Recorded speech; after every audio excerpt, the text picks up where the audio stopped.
Hey everyone, welcome back to our series on the books of the Bible. And today, as we make our way on through the prophets, we make our way to the book of Daniel. And when we look at Daniel, Daniel is kind of an interesting book because while it is a book of prophecy, it also goes in and kind of touches on the historical aspect of what it was like for the Israelites while they lived in this Babylonian captivity. So when we look back to these prophets, we of course have to remember who they're prophesying to and kind of the state of Israel at that time. So when we look at Daniel, we understand that he was a prophet to the southern tribes of Israel, to Judah, while they had already been taken into Babylonian captivity. So when we start looking at this, we realize that Daniel kind of sits in a very interesting place in that he prophesies basically throughout the entirety of the 70-year Babylonian captivity for the Israelites. When you look at the book of Daniel, it's kind of a book of history in a sense. In it, we see a lot of different kings that are over the Israelites while they are in this place of Babylon, while they're in this captivity. We see that there's kind of this constant changing of the guard of people that are supposed to be ruling over. And because of this, Daniel has to gain favor with all sorts of different people. Every time there is a king, it seems like there is something difficult that arises in the life of Daniel, or something where he is going to be put to the test, or the other Israelites that are with him. Now, when we look at Daniel, he was in a slightly different position than the rest of Israel. While the Israelites were held in this captivity, when we go all the way back to the very beginning of the book of Daniel, and in chapter 1, you start to see this introduction of the children of Israel into the land of Babylon. When they get there, it seems like they call out and they're going to go and get a number of the children of Israel to bring, and they are going to be people who are going to serve in the house of the king. Basically, in Nebuchadnezzar's palace or in Nebuchadnezzar's house, he's going to have some of these Israelites that are going to work there. So they go and they look for men that are well-learned, men that are intelligent, men that have various qualities about them. And Daniel is one of these men that are chosen, as well as some others that we'll talk about briefly as we go through this. But in chapter 1, as he is chosen to be a person that is going to work in Nebuchadnezzar's palace, we see that Daniel is going to have to undergo a major cultural change for himself. Throughout the next handful of verses in chapter 1, we're going to see that he is going to have his name changed. He's going to be given a new diet of food. He is going to basically have to face all of these different changes. They're going to change his language, his culture. They're going to train him like the people of Babylon. And we mentioned a second ago that they were going to give him a new diet of food. And while we're not exactly sure, or at least I'm not exactly sure what was wrong with this diet of food for the Israelites, because I don't think it necessarily tells us everything they were going to be eating, we understand that when Daniel looked at this food, he understood that it was contrary to the things that the Jewish people were allowed to eat. If we think back to the book of Leviticus and the beginning of the new law, we understand that the Jews had a specific diet that they were supposed to follow. They had specific things that they could eat and specific things that they could not. And it seems as though the diet of the Babylonians was contrary to that. So Daniel decides in his heart, I am not going to eat these things. I'm not going to defile myself with this. And the people that were over him come and they say, hey, if they come and they realize that you're not eating, they see that you are becoming weak and that you don't have your strength about you because you're basically starving yourself, we're going to get in trouble. So in following this, Daniel places a challenge to them effectively. He says, you feed your people the food that you are used to eating, and me and the Israelites, the people that are Jews, are going to eat what we are supposed to eat. And after 10 days, we're going to look at ourselves, and whoever looks the healthiest, they can continue to eat. So of course, Daniel eats the things that God had commanded him to. And after the end of those 10 days, Daniel is glowing with health. He is stronger than before, and he has obviously been blessed by the Lord. So these people look upon Daniel favorably, and they allow not only him, but all the people that are under their control to eat the things that were fitting for the Jewish people. As we go through this, there are a number of these cultural changes and these historical things that we see as we go throughout the book of Daniel. As we move on, we're going to see in chapter 3, I believe it is, that there is the story of the fiery furnace. And while this is probably one of the most common and well-known stories that we see, one of the first things that we learn when we're in the children's Bible classes is the story of Shadrach, Meshach, and Abednego and their time as they were thrown into the fiery furnace for not bowing down to the idol that had been created by Nebuchadnezzar. And as they stand there, they are thrown into this extremely hot, fiery furnace. And when Nebuchadnezzar looks in, there's a fourth person standing with them, the angel of the Lord. And they are drawn out of this fiery furnace, unsinged, and their hair doesn't even smell like smoke. As we move on, we also see that there is a plot that is brought against Daniel. Effectively, they look for Daniel. They know that he prays, and there is a decree that's put out that they're told that they cannot pray. So Daniel goes and he prays just as he normally would. And when they see Daniel praying, they decree that he is going to be thrown into a lion's den. So he is thrown into this pit filled with lions. And the next morning, the king runs out there and Daniel is still alive. He says the angel of the Lord came and he shut the mouths of the lions. As we look at this, well, we understand, and here in a second, we're going to talk about the prophetic aspect of the book of Daniel. We also see that it gives the history of the Israelites' time while they dwelt in Babylonian captivity. It shows these beautiful and amazing stories of the harrowing tales of the faith of the Israelite people, of the faith of Daniel, how he was not willing to bow the knee to the falsehood or the illegal in the eyes of God things that they were supposed to be doing. And how through these things, rather than being put to death or rather than being punished in all of these various ways, he ultimately is rewarded in those. He is able to rise through the ranks and be able to be faithful not only to God, but also he is able to be given these great positions within the Babylonian kingdom. But as we move on, we're going to see that there are various other things in this prophetic aspect. As we go throughout this story, starting in chapter 2, we see that Daniel has a prophetic gift from God. The first one is Nebuchadnezzar's dreams. In chapters 2 and I believe chapter 5, we see that Nebuchadnezzar has these two trees. The first about a statue, and the second about a very tall tree.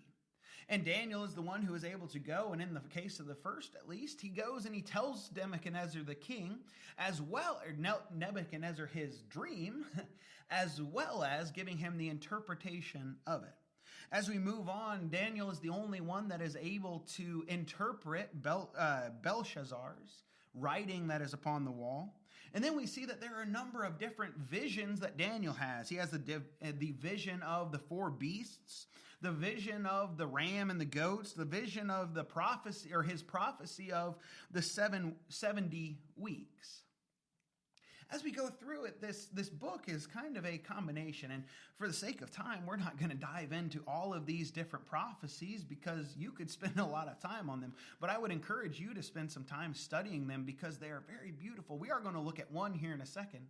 But the things that we will notice about these dreams and about these prophecies that Daniel is going to bring is that they have a couple of different applications. Most of them have an application for the kingdom that he is living under, for the Babylonian kingdom, as well as some of the kingdoms that are going to follow afterwards. But they also have an eternal and a more godly and spiritual application with reference to the Messiah and that he is going to come to the people. So we're going to look just briefly at the Nebuchadnezzar's dream and Daniel's interpretation of it, of Nebuchadnezzar's dream of the statue. In this, Nebuchadnezzar has a dream one night, and he sees a statue with a head of gold, arms and a chest of silver, a belly and waist of bronze, and then legs of iron going down to feet that are made of iron mingled with clay. And then in this dream, a rock that has not been cut by human hands comes up out of the mountain, and it falls onto the feet of this statue, and the whole statue crumbles before it. Now Nebuchadnezzar goes and he asks for someone to interpret this. And of course, all the people that are there, they come and they say, well, we'll interpret it. Tell it to us. But here we start to see some of the wisdom of Nebuchadnezzar, so it seems. He says, if I tell them the story, if I tell them my dream, they'll just be able to make something up. So he says, so that I know that you're actually interpreting my dream, you have to tell me my dream first. And of course, the people that are there are incapable of doing it until Daniel comes up to Nebuchadnezzar. And he tells them and relays to him the dream that he has had. And then he tells him about this. He says, "You, O king, are the head of gold. And then there will be another nation that is going to come up behind you that is inferior to you. Another one that is going to come after them, which is the belly and the waist that is going to cover the entire earth," and so on and so forth. Now, when we look at this, looking back throughout history, we can get an understanding and a deeper understanding of what this is. We have the beautiful ability to look back into time. We have the ability that we are now able to look back over history and understand exactly what each of these aspects were referring to. The head of gold obviously referred to the nation and the world power of Babylon. The chest and arms of silver were, of course, the Medo-Persians. The bronze belly and thighs were the Greeks, and then the iron legs were the very strong Roman Empire, which eventually got mingled with other nations before it would ultimately fall.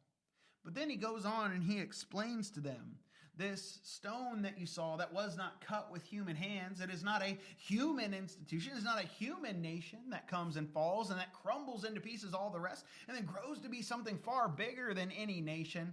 This is the kingdom of God.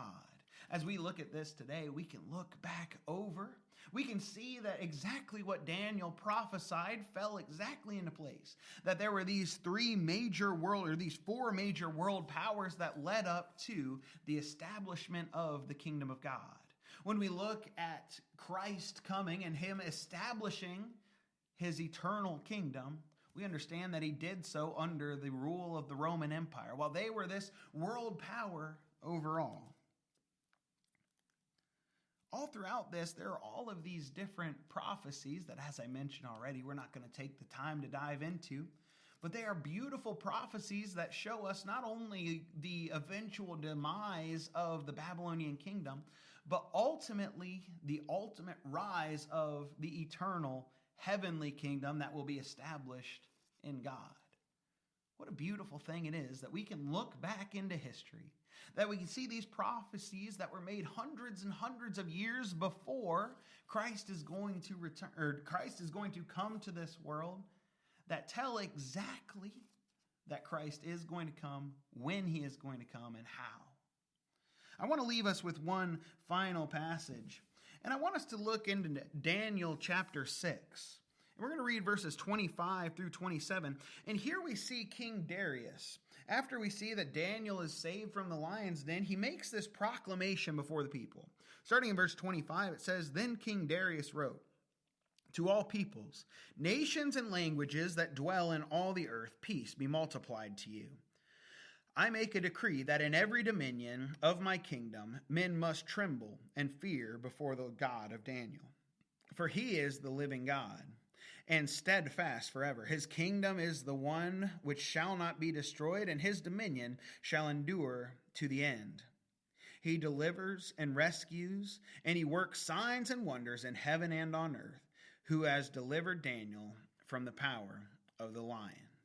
When we look at this man who was previously not, or still not really a Jew, especially not by blood, tells us some very truthful things about our God. He speaks to all people, not just in his nation, but being the king of the world power, he speaks to all nations. He says, "Listen to me, all you people.